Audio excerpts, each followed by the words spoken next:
جو امام زمانہ کے نائبین ہیں.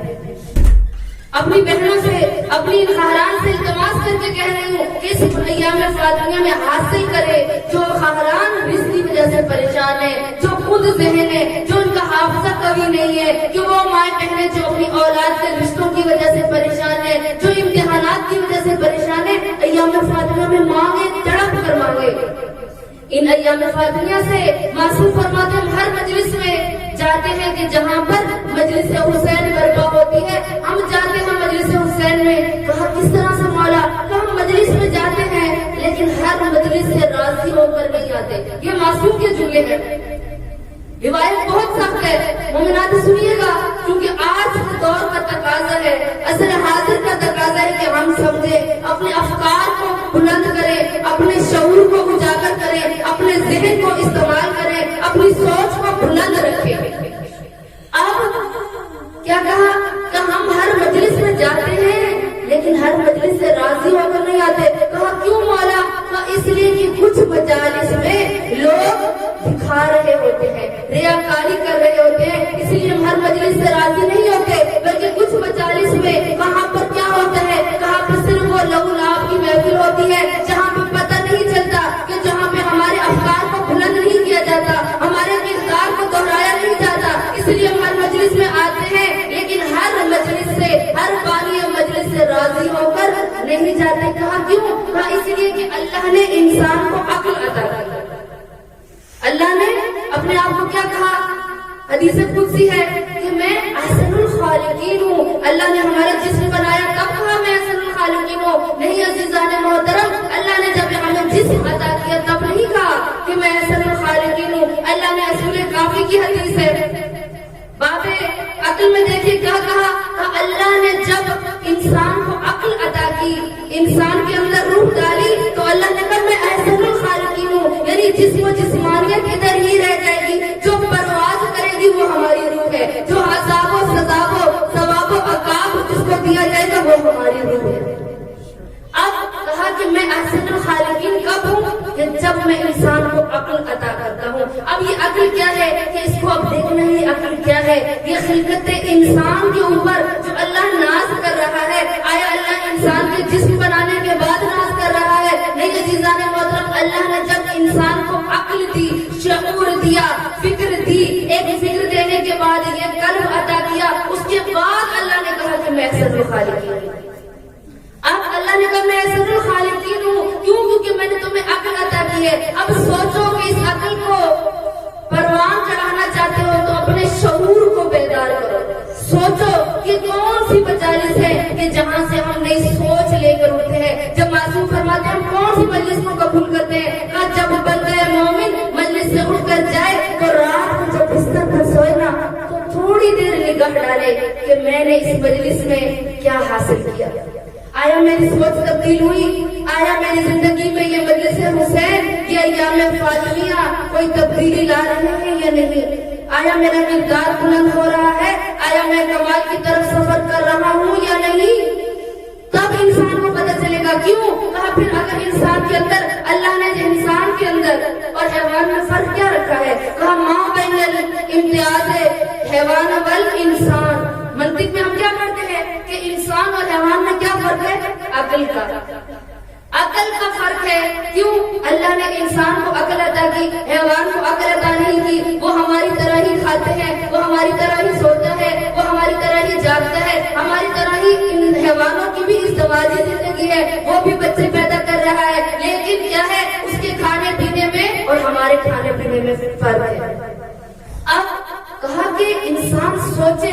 اب اس سوچ کو جب وہ بلند کرے گا، اپنے معیار کو بلند کرے گا، تب وہ انسان ہے. نہیں تو قرآن کیا کہہ رہا ہے؟ ہم تو سمجھتے ہیں کہ ہم جاتے جیتے جاگتے انسان ہیں، ہم صبح اٹھ بھی رہے ہیں، عبادت بھی کر رہے ہیں، اپنی پیشانی کو سجدے میں رگڑ بھی رہے ہیں، ہم تو اپنے گھر میں عبادت بھی کر رہے ہیں، اپنے آپ کو نامحرم سے بھی چھپا رہے، ہمارے لیے کافی ہے. نہیں عزیزان محترم، جہاں اللہ نے قرآن میں کہا اقیموا الصلاۃ تو کہا وآتوا الزکاۃ. یعنی اللہ نے اپنے حقوق کے ساتھ حقوق العباد بھی بتا دیا. آج ہمارے پاس ٹائم نہیں کہ ہم مجالس میں جائیں، آج ہمارے پاس ٹائم نہیں، کیوں مجالس میں جائیں گے، کوئی حدیث سننی پڑے گی، پھر اس پر عمل نہیں کریں گے تو گناہ ملے گا، اس سے بہتر ہے میں گھر میں رہوں۔ ٹائم نہیں ملتا ہمیں کہ ہم مجالس میں آ کر اپنی فکر کو بلند کریں۔ صلوات پڑھے محمد والے محمد۔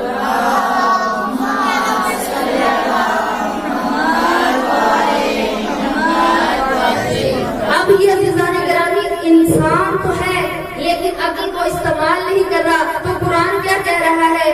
قرآن کہہ رہا ہے کہ یہ کیا ہے، اولئک کالانعام بل ہم اضل۔ قرآن کہہ رہا ہے کہ یہ کچھ بھی نہیں ہے، یہ چیختے جاگتے دو پائے رکھتے ہوئے یہ چوپایوں کی طرح ہے، یہ جانوروں کی طرح ہے، بل ہم اضل، یعنی اس سے بھی یہ ذلیل ترین ہے۔ لیکن ہم کیا سمجھتے ہیں عزیزان گرامی؟ لمحہ فکری ہے، سوچیں، ہم اپنے آپ کو سمجھتے کہ ہم انسان ہیں، لیکن قرآن کیا کہہ رہا ہے؟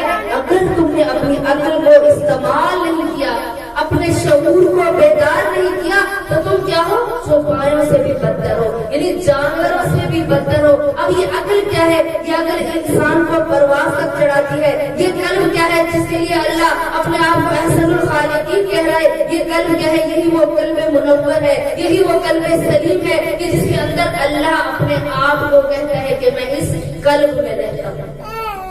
میں کہاں رہتا ہوں؟ میں بندے مومن کے دل میں رہتا ہوں۔ یہ اللہ حدیث قدسی میں فرما رہا ہے۔ ہر آیا ہمارے قلب اتنے منور ہیں، ہمیں وہ قلب سلیم جو قرآن میں کہا گیا، آیا وہ قلب ہمارا قلب ہے کہ جس کے اندر اللہ کہہ رہا ہے میں رہتا ہوں۔ آیا ہم اپنے عقل کو استعمال کریں، آیا ہمارے قلب اتنے پاکیزہ ہیں، اتنے قلب ہمارے منور ہیں کہ جس کے اندر علی کی محبت آ جائے، جس قلب کے اندر سید کونین کی محبت آ جائے، کیا آیا ہمارا وہ قلب ہے؟ نہیں عزیزان گرامی، ہم ان چیزوں سے دور ہیں۔ ہم نے اپنے قلب میں اپنے رشتہ داروں کو جگہ دی، ہم نے اپنے قلب میں اور بہت سی چیزیں تھیں ان کو جگہ دی، تو اب وہ قلب سلیم نہیں رہا، اب وہ قلب منور نہیں ہے، اب وہ قلب وہ نہیں ہے کہ جو ہدایت لینے والا قلب ہے۔ عزیزان گرامی، اب کہاں کا قلب کیا ہے کہ جس میں فاطمہ الزہرا کی محبت ہو، جس میں آپ کی فکر بلند ہو رہی ہو، جہاں آپ کو شعور مل رہا ہو، جس مجلس میں آپ بیدار ہو رہے ہیں، وہ مجالس حسین، وہ ایام فاطمیہ آپ کو آگے لے جائیں، وہ ایام فاطمیہ خدا کی بارگاہ میں قبول ہوں گے۔ صلوات پڑھ کر محمد والے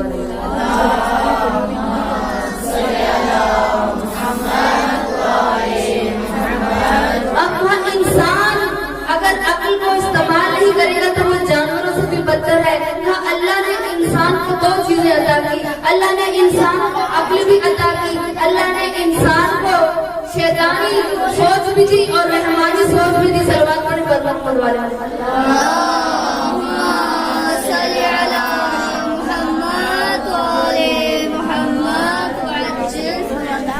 تو مومنات، اب دیکھیے کہ اللہ انسان کو کیا کہہ رہا ہے کہ میں نے تجھے عقل عطا کی، اگر مجالس میں تیری عقل بلند ہو رہی ہے، تیرا معیار بلند ہو رہا ہے، تو ایک نئی سوچ لے کے جا رہا ہے، تو سمجھ جانا کہ تیری مجلس قبول ہے۔ لیکن وہ لولا کی محفل جہاں پہ مجالس میں آپ کچھ لے کر نہیں اٹھتے، جس خالی ذہن کے ساتھ آئے واپس چلے گئے، سیدہ کی محبت آپ کے دل میں نہ آئی، علی کی محبت آپ کے دل میں نہ آئی، آپ بندہ مومن نہ بنے، آپ گناہوں سے توبہ نہ کی، وہ مجالس ہمیں فائدہ نہیں دے گی۔ اب پھر کیا کہا؟ تو اللہ کہہ رہے میں نے انسان کو دو چیزیں عطا کی۔ کون سی دو چیزیں؟ ایک چیز اللہ کہہ رہے میں نے انسان کو عطا کی، جو سوچ عطا کی، عقل عطا کی، وہ کیا ہے؟ رحمانی سوچ، اور دوسری شیطانی سوچ۔ اب ان دونوں سوچ کیا ہے؟ جب شیطان اللہ کے راستے پر آیا تو کیا کہا؟ اس نے خدا سے سوال کیا کہ یا بار الہ، تو مجھے اپنی راہ سے دھتکار رہا ہے، میں ملائکہ تھا، میں فرشتہ تھا، میں تیری عبادت کرتا تھا، میں نے آدم کو سجدہ نہیں کیا، تو نے مجھے اپنے دربار سے نکال رہا ہے، تو بتا میں دنیا میں جا کر کیا کام کروں گا؟ تو اللہ نے فرمایا کہ میں تجھے ایک سوچ دے رہا ہوں، جا تو تجھے سوچ دے رہا ہوں، اگر میرا بندہ ہوگا تو کبھی تیرے راستے پر نہیں آئے گا، جو رحمانی سوچ رکھتا ہوگا کبھی شیطانی سوچ کو قریب نہیں آنے دے گا۔ یعنی کس طرح سے یہ ایک سم کارڈ، مثال تو سم کارڈ کی کہ اگر ہم موبائل میں ڈالتے ہیں تو جو بھی وہ سگنل اس کے مطابق ہوتے ہیں وہ اس کو کیچ کرتا ہے۔ اسی طریقے سے عزیزان گرامی انسان کی سوچ ہے، کہ وہ کون سے سگنل لیتا ہے، رحمانی سگنل کو ایکسپٹ کرتا ہے یا وہ شیطانی سگنل کو ایکسپٹ کرتا ہے، یہ انسان پر ہے۔ جیسے اگر ہمیں کوئی ایپ ڈاؤن لوڈ کرتے ہیں، کوئی آفر آ جاتی ہے تو ہماری مرضی ہوتی ہے کہ ہم اس کو ایکسپٹ کریں یا ڈیلیٹ کر دیں، ہماری مرضی ہم اس کو فالو کریں یا اسے نکال دیں، یہ ہماری مرضی ہوتی ہے۔ اسی طریقے سے اللہ نے انسان کو عقل دی ہے کہ وہ اس عقل سے سوچے کہ اب انسان کے معصوم فرما رہے ہیں کہ انسان کے اختیار میں نہیں ہے کہ کوئی اچھی سوچ اس کے ذہن میں آتی ہے، کوئی بری تصویر اس کے ذہن میں آنا اس کے اختیار میں نہیں ہے، لیکن کون سی چیز کو وہ اپنے ایکسپٹ کرتا ہے اور کس چیز کو وہ ڈیلیٹ کرتا ہے، یہ انسان کے اختیار میں۔ کون سی اچھی سوچ وہ لیتا ہے اور کون سی بری سوچ کو وہ چھوڑ دیتا ہے، یہ انسان کے اختیار میں ہے۔ کہ وہ علی کے شیعہ ہونے کا دعویٰ کرتا ہے، وہ زہرا سے محبت کرتا ہے، تو آیا وہ کردار زہرا کو دہرا رہا ہے یا نہیں، آیا وہ پردہ کر رہے ہیں یا نہیں، کہ فاطمہ تو زہرا کا وجود وہ وجود تھا کہ جسے کسی نامحرم نے نہیں دیکھا تھا، کسی نامحرم نے نہیں دیکھا تھا۔ اب دیکھیے کہ ہم لوگ جو شیطان کہہ رہا ہے کہ اے اللہ لَأَغْوِيَنَّهُمْ أَجْمَعِينَ إِلَّا عِبَادَكَ عَلَى الْمُخْلَصِينَ، کہا میں کیا کرتا ہوں، اللہ سے کہا کہ میں کیا کرتا ہوں، میں تیرے بندوں پر کی عقل پر پردہ ڈال دیتا ہوں۔ تو انسان سوچنا چھوڑ دیتا ہے، وہ اس کی عقل پر جب پردہ پڑتا ہے تو وہ سوچنا چھوڑ دیتا ہے، وہ بھول جاتا ہے کہ وہ مسلمان ہے، وہ بھول جاتا ہے کہ وہ مومن ہے، وہ بھول جاتا ہے کہ وہ علی کا شیعہ ہے، ہم بھول جاتے ہیں کہ ہم فاطمہ الزہرا کی کنیز ہے۔ پھر کیا ہوتا ہے کہ میں جب انسان پر حملہ کرتا ہوں تو قرآن کہتا ہے کس طرح سے شیطان انسان کی عقل پر حملہ کرتا ہے، کس طرح سے یہ اپنے سگنل دیتا ہے، اسی طرح سگنل دیتا ہے۔ قرآن کہتا ہے یوسوس فی صدور الناس من الجنۃ والناس، کا میں وسوسے کے ذریعے سے انسان کو اپنے قریب کرتا ہوں، وسوسے کے ذریعے سے میں انسان کے عقل پر پردہ ڈال دیتا ہوں اور اسے اپنے قریب رکھ لیتا ہوں۔ اور پھر اللہ جب صبح نماز فجر کے سگنل اللہ دیتا ہے، رحمانی صدا بلند ہوتی ہے، تو کہاں سنتا وہ بھی ہے جو شیطانی سوچ رکھتا ہے، سنتا وہ بھی ہے جو رحمانی سوچ رکھتا ہے، لیکن ہوتا کیا ہے، شیطانی سوچ غالب آ جاتی ہے کہ سردی کا موسم ہے، ابھی میری بیٹی کی بڑی عمر پڑی ہے، ساری زندگی اس نے عبادت کرنی ہے، اس کی نیند میں خلل نہ آئے، ابھی تو میرا بیٹا چھوٹا ہے، ابھی میری بیٹی پر پردہ واجب نہیں ہوا۔ پھر کیا ہوا، وہ مائیں اس شیطانی سوچ کو لے کر اپنی اولاد کو سلا دیتی ہے، اور نماز فجر کے لیے جو اللہ سگنل دیتا ہے، وہ رحمانی سگنل جو آتے ہیں، ہم کیا کرتے ہیں، اس کو ایکسپٹ نہیں کرتے، ہم پھر شیطانی سوچ کو فوراً ایکسپٹ کرتے ہوئے خود بھی سو جاتے ہیں۔ سردی کا موسم ہے، پانی ٹھنڈا ہے، نیند خراب ہوگی، کیا ضرورت ہے نماز کی، کوئی بات نہیں، اٹھ کر قضا کر لیں گے۔ تو مومنات، ہم نے یہ سوچنا ہے، ہم نے یہ سوچ مجلس حسین سے لے کر جاتے ہیں، ہم نے اپنے آپ کو تبدیل کرنا ہے۔ کس طرح سے؟ آج لوگ کہتے ہیں ہم تبدیل نہیں ہو سکتے، وہ فاطمہ الزہرا کا ماننے والا اور اپنے آپ کو تبدیل نہ کرے، وہ بی بی جو عصمت کی بنی ہوئی تھی۔ تو دیکھیے کہ کس طرح سے ان لوگوں نے جنہوں نے فاطمہ الزہرا کو فالو کیا، اس بی بی کے کردار کو اپنایا، تو وہ سب جب بی بی دربار میں خطبہ دینے کے لیے گئی تو وہ بنی ہاشم کی خواتین ساتھ گئی تھی، وہ ساتھ گئی تھی حضرت فاطمہ الزہرا کے۔ آج ان خواتین کی طرح ہمارا کردار ہے، وہ آج کسی سے کہا جائے تو کہتے ہیں وہ تو معصوم تھی، ہم کوئی معصوم ہے، وہ تو گناہوں سے دور تھی، ہم تو گناہگار ہیں، ہمارے پر شیطان غالب آ جاتا ہے۔ تو مومنات، اسی لیے میں نے اس عقل کا موازنہ کیا آپ لوگوں کے سامنے کہ یہ شیطانی سوچ اور رحمانی سوچ ہے، کس طرح سے ہم اپنے آپ کو اس مجلسوں میں تبدیل کر سکتے ہیں۔ یہ کہا ایام فاطمیہ ایک تاریخ ہے، یہ حملہ آج ہم سنتے اخباروں میں پڑھتے ہیں کہ آج فلاں جگہ پہ حملہ ہو گیا، آج فلاں جگہ پہ بم بلاسٹ ہو گیا، آج اتنے مارے گئے، آج اس کے گھر میں کوئی بچانے والا نہیں تھا، آج گھر میں آگ لگ گئی۔ لیکن یہ سب سے پہلا حملہ کہاں سے ہوا، یہ شورش کہاں سے ہوئی، یہ کہاں سے پروپیگنڈا شروع ہوا؟ یہ بعد از رحلت رسول سب سے پہلا حملہ فاطمہ الزہرا کے گھر میں ہوا، سب سے پہلا حملہ تاریخ دیے فاطمہ الزہرا کے گھر میں ہوا تھا۔ اور کس طرح میری آقا زادی نے دفاع ولایت کیا، کس طرح میرے آقا زادی نے علی کے شیعہ ہونے کا ثبوت دیا. علی زبان سے کر لینا کافی نہیں ہے. جب تک ہم اپنے کردار میں علی کو نہیں لے کر آئیں گے تو یاد رکھیے گا علی نہ ہمیں پھولے صراط سے بچائیں گے, نہ ہمیں برزخ سے بچائیں گے, نہ ہمیں قبر کے عذاب سے بچائیں گے. صلوات پڑھیں پر محمد والے.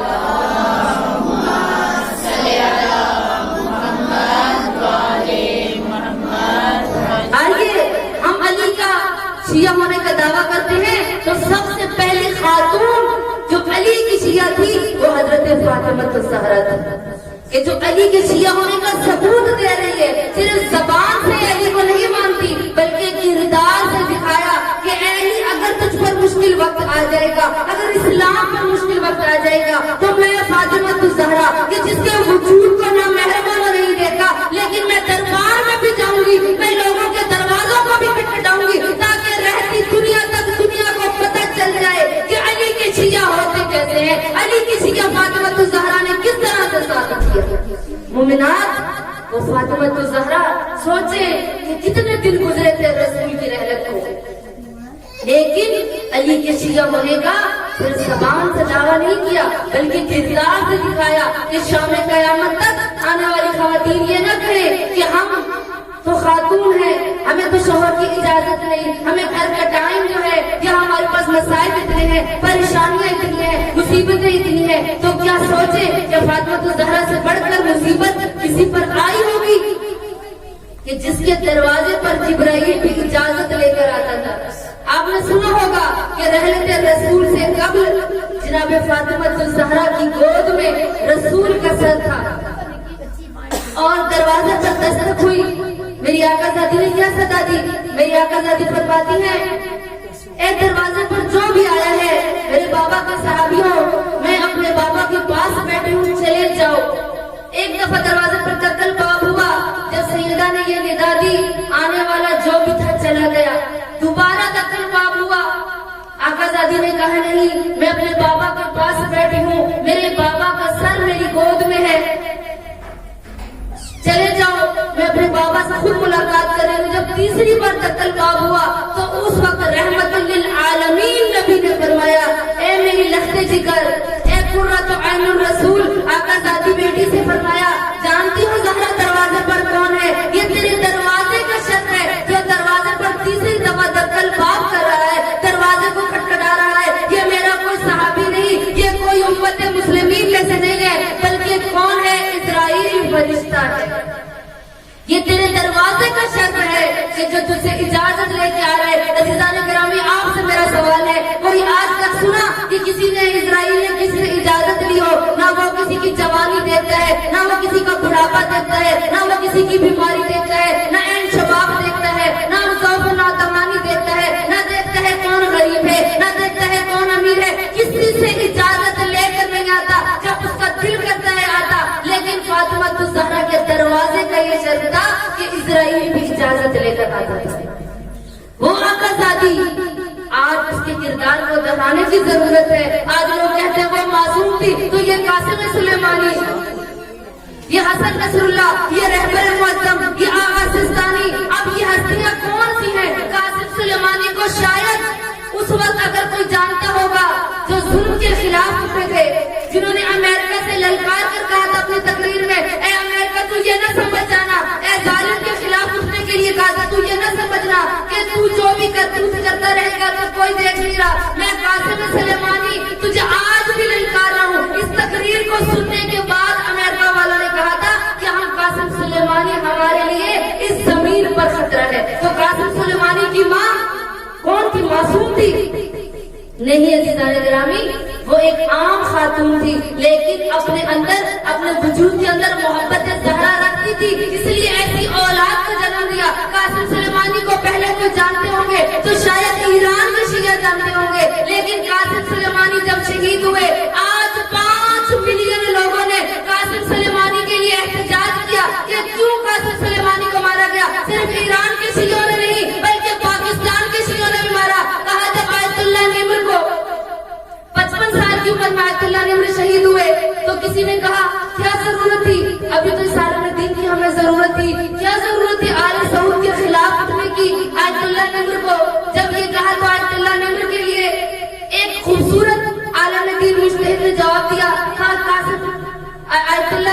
امینی غالباً ان کا ہے کہا کہ انہوں نے کہا کہ تو کہتے ہیں کہ آیت اللہ نمر کیوں گئے؟ وہ ایک اچھے عالم دین تھے، ابھی ان کو دنیا میں رہنا چاہیے تھا، تو آیت اللہ نمر کی عمر 55 سال ہے، جوانی کے عالم میں مارے گئے۔ اگر وہ زندہ رہتے تو شاید 70 سال زندہ رہتے، اس سے زیادہ انسان کا وجود اس دنیا میں ممکن نہیں ہے، کیونکہ آج کی مشکلات بیماریاں ایسی آ رہی ہیں۔ تو کہا کہ شاید آیت اللہ نمر آل سعود کے خلاف نہ اٹھتے تو 70 سال کی عمر میں مارے جاتے، شاید ان کے گاؤں کے لوگ، شاید ان کے شہر کے لوگ ہی ان کو نماز جنازہ میں شرکت کرتے، شاید کوئی آیت اللہ نمر کو نہ جانتا، لیکن 55 سال کی عمر میں انہوں نے آل سعود کے ظلم کے خلاف اٹھے تو کتنے کروڑوں شیعہ ان کے لیے احتجاج کرنے کے لیے اٹھے۔ ابھی حال ہی کا واقعہ شہدائے کوئٹہ کا، کوئی جانتا تھا کہ یہ شیعہ کوئلے کی کام میں کام کر رہے ہیں؟ کوئی جانتا تھا کہ یہ مچھ میں رہنے والے ہیں؟ کوئی نہیں جانتا تھا، لیکن اللہ نے ان کے نام کو کس طرح سے بلند کیا، اللہ نے ان کے کردار کو کیسا بلند کیا کہ آج ایران میں بھی دھرنے ہوئے، احتجاج پورے پاکستان میں ہوا، ٹریفک بلاک کی گئی، ہر جگہ پر لوگ اٹھے، ہر خبروں پر پورے سوشل میڈیا پر یہ خبر پھیل گئی کہ 10 افراد مچھ میں شہدائے کوئٹہ کے نام میں آگے۔ کوئی جانتا تھا ان کو؟ کوئی نہیں جانتا تھا۔ اللہ نے ان کے ذکر کو بلند کر دیا۔ کیوں ان کے نام کو بلند کر دیا؟ کیوں؟ کیونکہ وہ ظلم کے خلاف اٹھے تھے۔ کیوں مارے گئے؟ ہر ایک نے پوچھا سوشل میڈیا پہ جب یہ خبر پھیلی کہ شہدا کوئٹہ میں شہدا ہو گئے ہیں، کچھ لوگ شہید ہو گئے، سب نے پوچھا کیوں مارے گئے؟ یہ سوال ہر ایک کے ذہن میں ضرور اٹھا ہوگا جو سوچ رکھتے ہوں گے، کیوں مارے گئے؟ کہا کوئی جرم نہیں تھا۔ کیا جرم تھا؟ کہ جرم صرف یہ تھا کہ یہ شیعہ تھے، جرم صرف یہ تھا کہ یہ شیعہ تھے، اس لیے مارے گئے۔ کہ کیا شیعہ کون ہے؟ اب لوگوں نے تاریخ تشیع کو پڑھنا شروع کیا، تاریخ شیعت کیا ہے؟ آئیے میں کہتی ہوں، علی کی شیعہ آل سعود کے خلاف آیت اللہ نمر اٹھے، امریکہ کے ظلم کے خلاف میں قاسم سلیمانی اٹھے، آج پاکستان میں شہدائے کوئٹہ نے بتایا شیعہ کسے کہتے ہیں۔ آج بڑھ بڑھ کرنے والے مولوی اپنے طرح کا سوشل میڈیا پر کہنے لگے کیا ضرورت تھی ان کو دھرنے دینے کی، کیا ضرورت تھی ان کو احتجاج کرنے کی؟ اس لیے کہ انہوں نے بتایا کہ ہم شیعہ ہیں، ہم پر ظلم ہو رہا ہے، اس لیے شیعہ اٹھے۔ کوئی اور اٹھا؟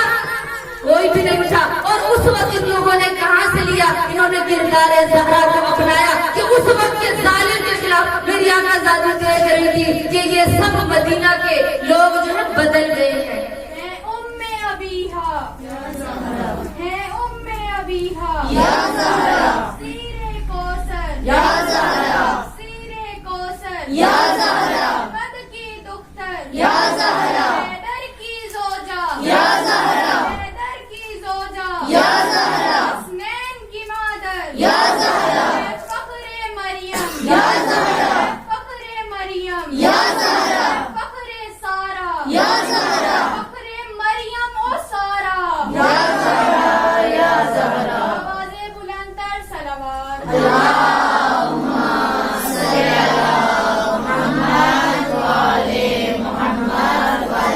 کس طرح سے شیعوں نے صبر کیا چوتھائی کوئٹہ پر؟ پہلے دن دھرنا نہیں ہوا، دوسرے دن احتجاج شروع ہوا کہ ہم ظلم کے خلاف اٹھیں گے۔ تاریخ اٹھا کر دیکھیں، جنہوں نے شہدا کی کوئٹہ کے سوشل میڈیا پر خبر چلی، کہا پہلے دن کوئی نہیں اٹھا، ہم ان کے لواحقین ان کے جنازوں کو اٹھا کر قبرستان دفنانے جا رہے تھے، تو باقی لوگوں نے کہا اٹھو، ابھی ہمیں ظلم کے خلاف اٹھنا ہوگا، پہلے بھی تمہارے شہدا مارے گئے، پہلے بھی ہزارہ کے لوگ مارے گئے، اگر اب بھی خاموش رہے تو آج تم لوگ مارے گئے ہو، آج ظالم تمہارے گریبان تک پہنچا ہے تو کل یہ پارا دینار بھی پہنچے گا، یہ لاہور بھی پہنچے گا، یہ کراچی بھی پہنچے گا، یہ اسلام آباد بھی پہنچے گا، یہ گلگت بلتستان بھی پہنچے گا، یہ فیصل آباد بھی پہنچے گا، یہ ملتان بھی پہنچے گا۔ اس لیے انہوں نے دھرنے دے کر بتایا کہ آج اگر ہم ظلم کے خلاف آواز نہیں اٹھائیں گے تو ہم مارے جائیں گے۔ انہوں نے یہ کردار فاطمہ زہرا سے لیا کہ میری آقا زادی 2 دن خاموش رہی کہ لوگ مجھے پرسہ دینے کے لیے آئیں گے، لیکن جب کوئی نہ آیا تو فاطمہ زہرا نے دیکھا کہ مدینہ کے لوگ کتنی جلدی تبدیل ہو گئے۔ میری آقا زادی نے اپنے سر پر چادر تطہیر پہنی اور ولایت کا دفاع کرنے کے لیے جب دیکھا نا علی کو کوئی سلام کا جواب نہیں دیتا تو میری آقا زادی کس طرح سے نکلی، جرأت دیکھے فاطمہ زہرا کی کہ جس کے بارے میں احادیث میں ملتا ہے کہ جس کے وجود کو کسی آقا زادی علی کا پہلا شیعہ ہونے کا ثبوت دیتے ہوئے صرف زبان سے علی علی نہیں کہتی تھی، بلکہ اپنے وجود سے، اپنے کردار سے علی کے شیعہ ہونے کو ثابت کرنے کے لیے آقا ذاتی اپنے گھر سے نکلی اور تمام صحابیوں کے دروازوں کو کھٹکھٹایا، کہا اٹھو، آؤ ظلم کے خلاف جہاد کے لیے اٹھو۔ لیکن کسی نے کہا زہرا تجھے آنے میں دیر ہو گئی، کسی نے کہا زہرا یہ سقیفہ والے ہیں، ہم نے فلاں صحابی کے ہاتھ پر بیعت کر لی ہے، اے زہرا ہم تیرا ساتھ نہیں دے سکتے۔ میری آقا زادی نے فرمایا کیا تم میرے بابا کی اس حدیث کو بھول گئے ہو کہ میرے بابا نے کیا فرمایا تھا؟ کہا زہرا تم اکیلی رہ گئی ہے، اب علی کا ساتھ دینے والا مدینہ میں کوئی نہیں رہا۔ تو میری آقا زادی نے کیا فرمایا؟ کیا میرے بابا کی اس حدیث کو بھول گئے ہو کہ میرے بابا نے کیا فرمایا تھا؟ یہ کیا ہے؟ العلی مع الحق وعلی مع الحق، کہ جہاں پہ حق ہوگا علی وہاں ہوگا۔ یہ نہ دیکھنا کہ تعداد کثیر کہاں پر ہے، یہ نہ دیکھو کہ علی کہاں ہے، یہ نہ دیکھنا حق کہاں ہے، یہ دیکھنا کہ علی کہاں جا رہا ہے۔ تو یاد رکھنا کہ جہاں علی ہوگا حق وہاں پر ہوگا۔ ہم میرے بابا کی حدیث کو بھول گئے، آج تم کہتے ہو علی اکیلا رہ گئے، ہم علی کا ساتھ نہیں دیتے۔ لیکن میری آقا زادی نے احتجاج کیا، سر پر چادر لے کر تمام صحابیوں کے دروازوں کو کھٹکھٹایا، لیکن ہر جگہ سے جب میری آقا زادی مایوس ہو گئی کہ اب ان کے چہرے تبدیل ہو گئے، اتنی جلدی مدینہ والے بدل گئے۔ پورا مدینہ رسول کے صحابیوں سے، جو صبح شام رسول کے چہرے کی زیارت کرتے تھے، جو رسول کے امتی ہونے کا دعویٰ کرتے تھے، جو رسول کی محبت کا دم بھرتے تھے، ان لوگوں نے اتنی جلدی رخ تبدیل کیا کہ میری آقا زادی نے جب یہ سنا نا کہ میرا حق غصب کر دیا ہے، تو میری آقا زادی فرماتی ہیں اے علی کیا میرے حق کو یہ ظالم نہیں دیں گے؟ کہا نہیں زہرا، اب کوئی تیرا حق نہیں دیتا۔ کہا عورت کا ورثے میں کوئی کام نہیں ہے۔ میری آقا زادی نے اعلان کیا کہ کل میں دربار جاؤں گی۔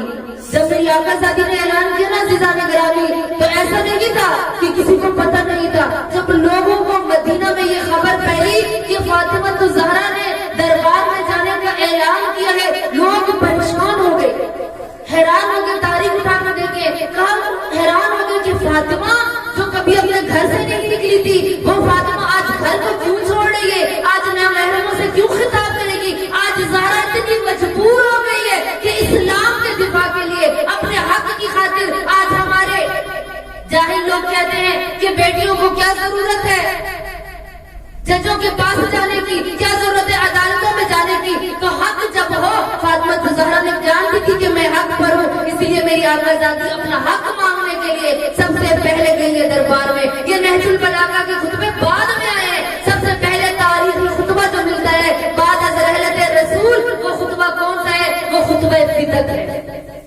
جو میری آقا زادی نے دربار میں دیا۔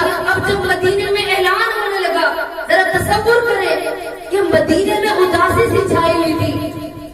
سلیم ابن قیس کہتا ہے میں مدینہ سے باہر تھا، کہا جب میں مدینہ واپس آیا میں نے دیکھا کہ سب لوگ پریشان ہیں، اداس ہے، پورے مدینے میں اداسی چھائی ہوئی ہے۔ میں نے کہا میں جانتا ہوں کہ رسول کی رحلت ہو گئی ہے، لیکن تم لوگ اتنے پریشان کیوں ہو؟ کہا کہ ہم نے سنا ہے کہ زہرا کے دروازے پر آگ لے کر آئے ہیں۔ سلیم ابن قیس کہتے ہیں میں زاروں قطار رویا، کہا میری کانوں نے اس بات پر یقین نہیں کیا۔ کہا میں سلیمان فارسی، کیونکہ سلیمان منا اہل بیت تھا، کیونکہ سلیمان اہل بیت کے گھر میں آتا جاتا تھا، جاروب کشتا۔ سلیم ابن قیس کہتا ہے کہ میں آیا سلیمان کے پاس، میں نے سوال کیا سلیمان فارسی سے، کیا یہ جو مدینہ کے لوگ کہہ رہے ہیں کہ زہرا کے دروازے پر شورش ہوئی ہے، زہرا کے دروازے پر حملہ ہوا ہے، کیا یہ بات سچ ہے؟ سلیمان فارسی زاروں قطار ہونے لگے اور رو کر کہا اے سلیم ابن قیس، یہ نہیں کہ صرف زہرا کے دروازے پر آگ لائے ہیں، بلکہ سیدہ کو زخمی کر دیا ہے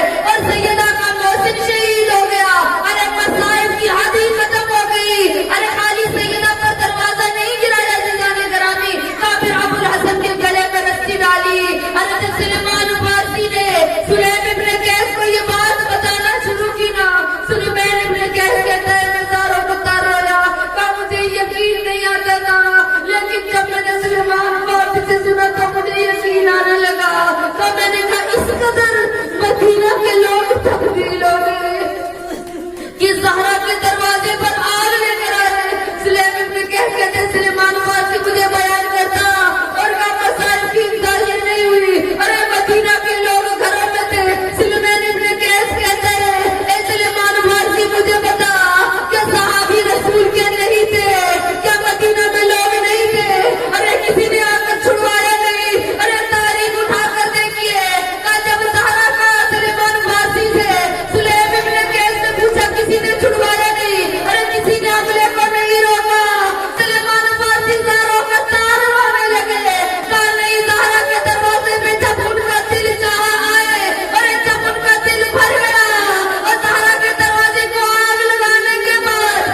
میں کہتی ہوں آقا ذاتی اب مدینہ اتنا تبدیل ہو گیا